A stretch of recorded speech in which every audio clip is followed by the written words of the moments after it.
Hey everyone, welcome to Sidetrack Adventures. This is Steve. Right now we're in southeastern Arizona, and today we're going to be taking a look at what's kind of one of the mysteries of the Old West. As we're going to head east down this dirt road to the place where the noted outlaw Johnny Ringo died and still remains. We are currently near the Chiricahua Mountains on Turkey Creek Road. I believe the closest settlement to here is Sunazona. Johnny Ringo is best remembered today because of movies like Tombstone and the gunfight at the OK Corral, and for the mystery surrounding his death. Like a lot of notorious Old West figures, Ringo had a hard life starting in childhood. He was born in Indiana, and his family moved around throughout his youth. When Ringo was 14, his family was on their way to California when his father stepped off their wagon holding a shotgun. The shotgun went off, and the buckshot entered the right side of his face and exited the top of his head. The family buried Johnny Ringo's father on a hillside alongside the trail and continued to California. In 1869, Ringo left California for Texas and took part in the Mason County War, where Ringo was a member of Scott Cooley's gang. During this time, he would commit his first murders. Alright, so we've arrived. The spot where Ringo died should be just a short walk from here. This is on private property, so major credit to the property owner for allowing people to visit. We just gotta head through this gate here. And it should be just right down here. It was in 1879 when Ringo would make it out here to Cochise County, Arizona. And that same year, he shot an unarmed man named Lewis Hancock in a saloon when Hancock refused a drink of whiskey Ringo bought him. And here are the rules for visiting the gravesite.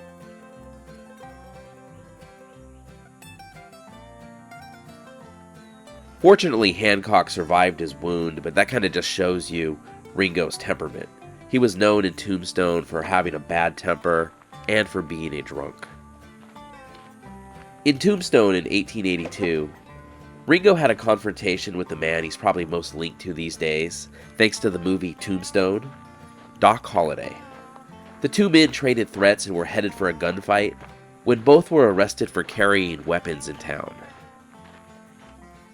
Ringo wasn't in Tombstone at the time of the famous gunfight at the OK Corral, despite what is depicted in some of the movies, but he is still linked to Wyatt Earp.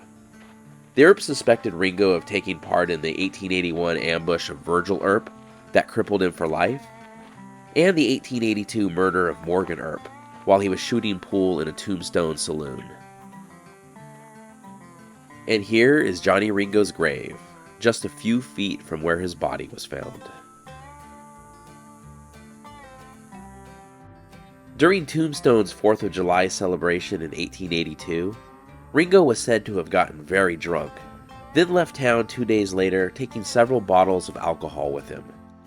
He was seen drunk a few days later near the Dragoon Mountains. That was the last confirmed time he was seen alive. About 3 p.m. on July 13, 1882, ranch hands at a ranch near here heard a single gunshot. The next day, his body was found next to an oak tree, with a single bullet hole in his right temple.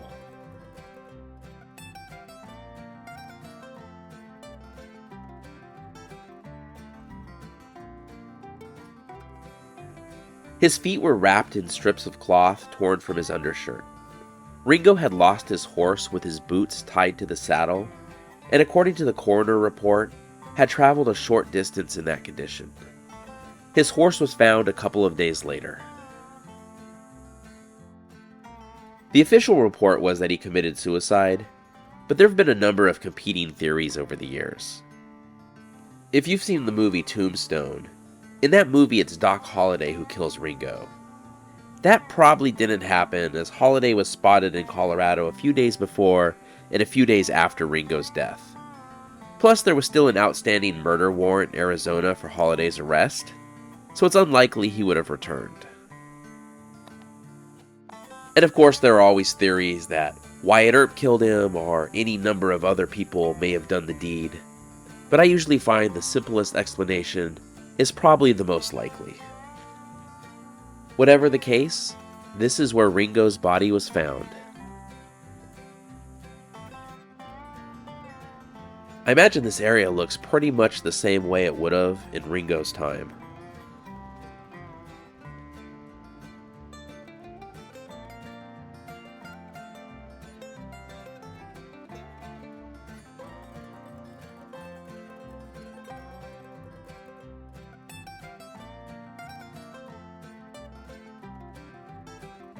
Now that we've seen the grave of Johnny Ringo, I'm kind of curious what's further down the road. I think if we keep going down it, we'll eventually get into Chiricahua National Monument and see a seldom seen portion of that park. But really, there's only one way to find out. So let's head a little bit further down Turkey Creek Road. Philip Morse built and operated the first sawmill in this area around 1872 and named the canyon Turkey Canyon, as when he arrived, wild turkeys were plentiful in the area. So the creek running through Turkey Canyon became Turkey Creek. We just came across this sign that says scenic area next 3 miles. So I guess after 3 miles it won't be as nice. We haven't gone too far from the scenic area next 3 mile sign, and we've already come across some deer.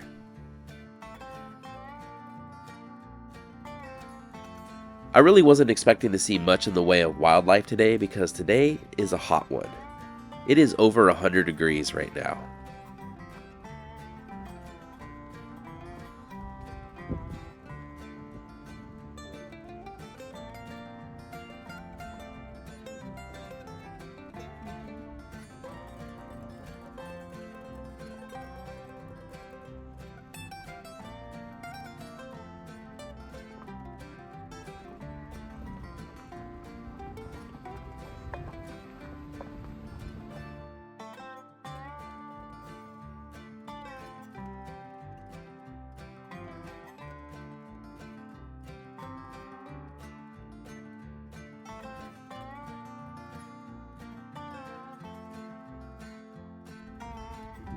It's good to see that the wild turkeys that this canyon and creek are named for still roam the area.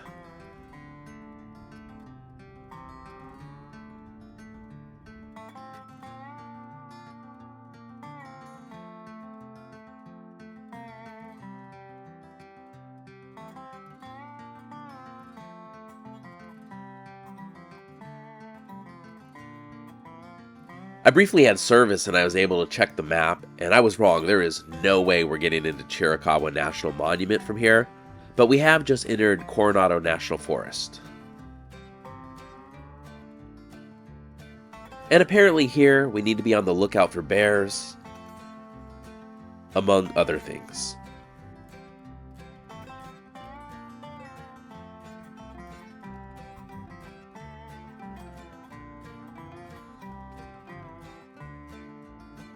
We've gone more than 3 miles since that sign, and I have to say, this drive is still pretty scenic.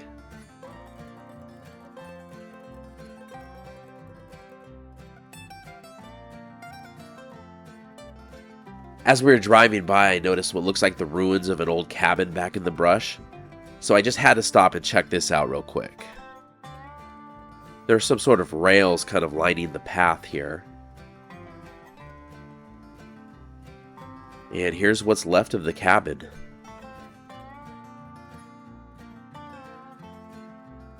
It looks like it was probably destroyed by a fire. I see a lot of burnt out stuff, and there are a few appliances here and there that look like they've definitely been burnt. And it would make sense that all the wood structure would be burned away while the rock walls remain. I'm not exactly sure what this is. If you know, let me know in the comments. But over here, looks like here was the refrigerator.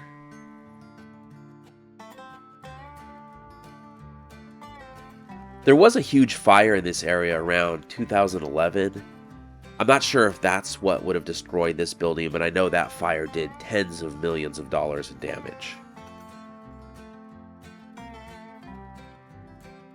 Here's a look back at the cabin, and I noticed behind me there's a bridge. Looks like going over the creek, so let's head out there. Hopefully the bridge hasn't been damaged too much by the fire and it's still safe to walk out on it.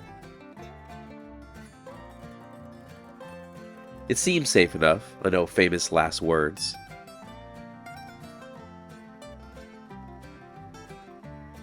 But here's the creek. There's a little bit of water in it. But let's go ahead and head on down to the end of the road.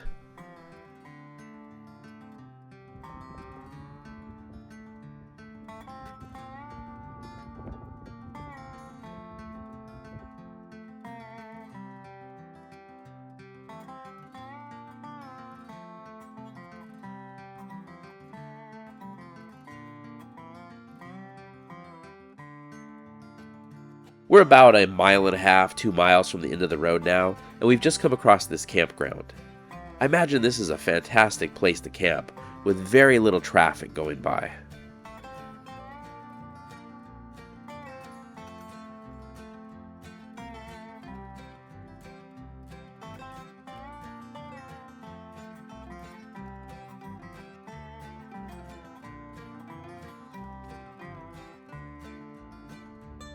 We've made it to the end of Turkey Creek Road, and as soon as we stopped, this bird landed on our car.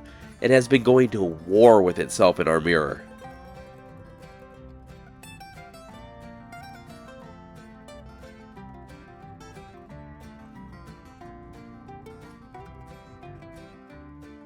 We had to leave the bird. It's still battling itself over there, but this is what the end of Turkey Creek Road looks like.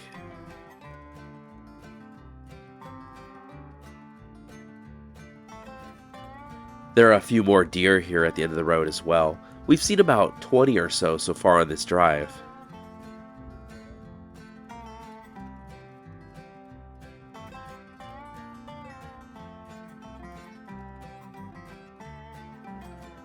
And while the road's at its end, there are a few hiking trails if you want to continue further into the mountains.